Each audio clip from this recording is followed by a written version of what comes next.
Hello students, welcome back to online class. So let's continue the lesson number 10, light. In previous class, we discussed about the refraction through glass slab, its explanation. And today we discussed about that loss of refraction and then what is refractive index and what is absolute in refractive index and then what is spherical lenses and types of spherical lenses and then uh, rules of image formation diagram in convex lenses.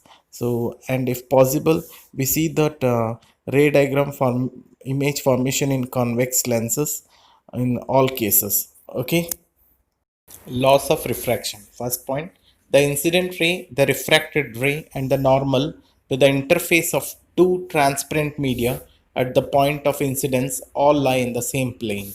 Okay, so देखो incident ray रहने दो, the refracted रे रहने दो, या normal है जो interface करेगा दो ट्रांसपेरेंट मीडिया के बीच में.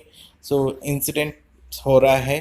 सो सारे जो लाई होता है सेम प्लेन के अंदर जो रे होता है, जो फिर इंसिडेंट रे, रिफ्रैक्टेड रे और नॉर्मल. ओके, सेकेंड है Snell's law which is most important है. The ratio of sine of angle incident to the sine of angle of refraction is a constant for a light of given color and for a given pair of media. So आपको exam में Snell's law बोल के particular भी पूछ सकते हैं या loss of refraction पूछेंगे तो फर्स्ट वन भी लिखना है, सेकेंड वाला भी लिखना है. तो स्नेल्स लॉ क्या बता रहा है?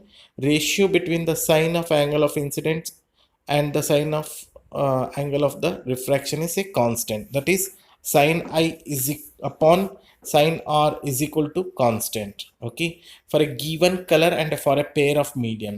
जो given color दिया हुआ है लाइट का और कौन सा पेयर दिया है मीडिया का, उसके अकॉर्डिंग होता है फिर. ओके, रिफ्रैक्टिव इंडेक्स एन से डिनोट कर रहे हैं. देखो डेफिनेशन देखना, the ratio of speed of light in a given pair of media.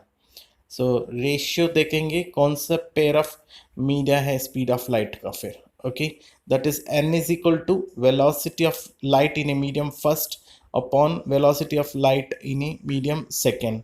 सो उसको हम बोलते हैं रिफ्रैक्टिव इंडेक्स, एन से डिनोट करते हैं फिर. जैसे फॉर एग्जांपल लाइट रे आ रहा है एयर मीडियम में, सो उसके बाद उसका वेलोसिटी अलग रहेगा और वही लाइट जो वाटर के अंदर जा रहा है तो वेलोसिटी क्या हो जाएगा, चेंज हो जाएगा. सो उसी का रेशियो को ही हम बोलते हैं रिफ्रैक्टिव इंडेक्स. ओके, इसमें देखो n2 1 लिखते हैं तो सबसे पहले 2 लिखेंगे उसके बाद 1 लिखेंगे. इसका मतलब क्या है पूछेंगे तो refractive index of second medium with respect to first medium. Okay, that is n2 1 is equal to v1 upon v2. v1 यानी velocity of light in medium first और v2 means velocity of light in medium second. अगर n12 लिखेंगे तो क्या मतलब होता है, means refractive index of first medium with respect to the second medium. That is n12 लिखेंगे तो that's is equal to v2 upon v1. Okay okay, ये इंपॉर्टेंट है, याद रखना है, कंफ्यूजन नहीं होना चाहिए फिर. सो दैट इज v2 का मतलब है velocity of light in medium second upon velocity of light in medium first. This is about that refractive index है, और भी देखेंगे एग्जाम्पल्स के through. Absolute refractive index. Absolute refractive index का मतलब क्या है? देखो, is a medium of with respect to vacuum और एयर. कोई भी मीडियम है विथ रेस्पेक्ट टू एयर से लिया जाता है या वैक्यूम से. तो याद रखना ये भी definition, that is n is equal to C upon we. सी का मतलब है that is speed of light, that is constant होता है इन वैक्यूम और एयर में, दैट इज 3 × 10⁸ मीटर पर सेकेंड. और v का मतलब है velocity of medium. Okay, that is called as a absolute refractive index. n is equal to C upon v. लेकिन speed of light in vacuum और a constant है, ये देंगे नहीं वैल्यू, आपको याद रखना है, दैट इज 3 × 10⁸ मीटर पर सेकेंड. सेकेंड पॉइंट देखना, refractive index of one medium is reciprocal of others refractive index in a given pair. जो रिफ्रैक्टिव इंडेक्स तो एक मीडियम देते हैं तो उसका रेसिप्रोकल हो जाएगा कोई भी एक जो गिवन पेयर दिया हुआ है, दैट इज n12 होगा तो that's is equal to 1 upon n two one हो जाएगा, जैसे 1 2 था जो नीचे जाएगा तो रेसिप्रोकल हो जाएगा, एन टू 1 हो जाएगा फिर। ओके, ये याद रखना है। That is if refractive index of medium 1 with respect to air is given as 1 n air हो जाएगा। ओके, रिफ्रैक्टिव इंडेक्स मीडियम 1 का देंगे तो एयर के विथ रेस्पेक्ट टू एयर से तो 1 एन एयर लिखेंगे। And if refractive index of medium 2 with respect to air is given as 2 n air लिखेंगे फिर। Okay, so that refractive index of medium first with respect to medium second लिखना है तो that is 1 n air upon 2 n air. Okay, इस तरह से लिखा जाता है, इंपॉर्टेंट है, इसके ऊपर न्यूमेरिकल क्वेश्चन आ सकता है, वेरी इंपॉर्टेंट क्वेश्चन है सारे। सो अब देखो, refractive index of diamond is the highest till date. सबसे ज़्यादा किसका रिफ्रैक्टिव इंडेक्स है? डायमंड का। इट इज़ 2.42, ये भी कांस्टेंट है, 2.42 है डायमंड का refractive index. It means speed of light is 1/2.42 times less in diamond than in vacuum. मतलब लाइट वैक्यूम में जितना स्पीड से आ रहा है उससे भी कितना टाइम्स कम रहेगा डायमंड में, दैट इज 1/2.42 होगा उसका लाइट स्पीड डायमंड के अंदर इतना कम हो जाएगा कंपेरेबल टू दैट वैक्यूम में जो स्पीड ऑफ लाइट देखेंगे फिर। ओके, नेक्स्ट है optical denser medium. So out of two given media the medium with higher value of refractive index, दो मीडिया देखेंगे उसमें से किसका हायर वैल्यू होगा रिफ्रैक्टिव इंडेक्स बोल के फिर। Okay, optically rarer medium, out of two given media the medium with lower value of refractive index। Optically rare medium किसको बोलते हैं? दो मीडिया के देते हैं जो उसमें lower value of refractive index होता है, उसको हम रेयर मीडियम बोलते हैं फिर। ओके, देखो पॉइंट है, when light enters obliquely from a rare to a denser medium it bends towards the normal. याद रखना है, जब लाइट एंटर होता है एक रेयर मीडियम से डेंसर मीडियम में तो ये बेंड किस तरफ होगा? नॉर्मल की तरफ होगा, याद रखना है ये। when light enters obliquely when denser to a rarer medium it bends away from the normal। जब लाइट है डेंसर से रेयर की तरफ जा रहे हैं तो बेंच किसकी तरफ होगा? Away from the normal, normal से दूर चले जाएगा वो जो bend of the light. Okay, so ये डायग्राम दिख रहा है आपको, एक नॉर्मल है डेंसर से रेयर मीडियम में जाएगा तो नॉर्मल से दूरी जा रहा है जो फिर। और प्रीवियस डायग्राम में देखा था आपने, रेयर से डेंसर की तरफ, यानी ऊपर रेयर होगा नीचे डेंसर होगा तो नॉर्मल तरफ रहेगा जो bending of light. Okay, so refractive index of a medium does not depend on physical density। Refractive index है ना, वो किसके ऊपर डिपेंड नहीं होता है? फिजिकल डेंसिटी के ऊपर डिपेंड नहीं होता है।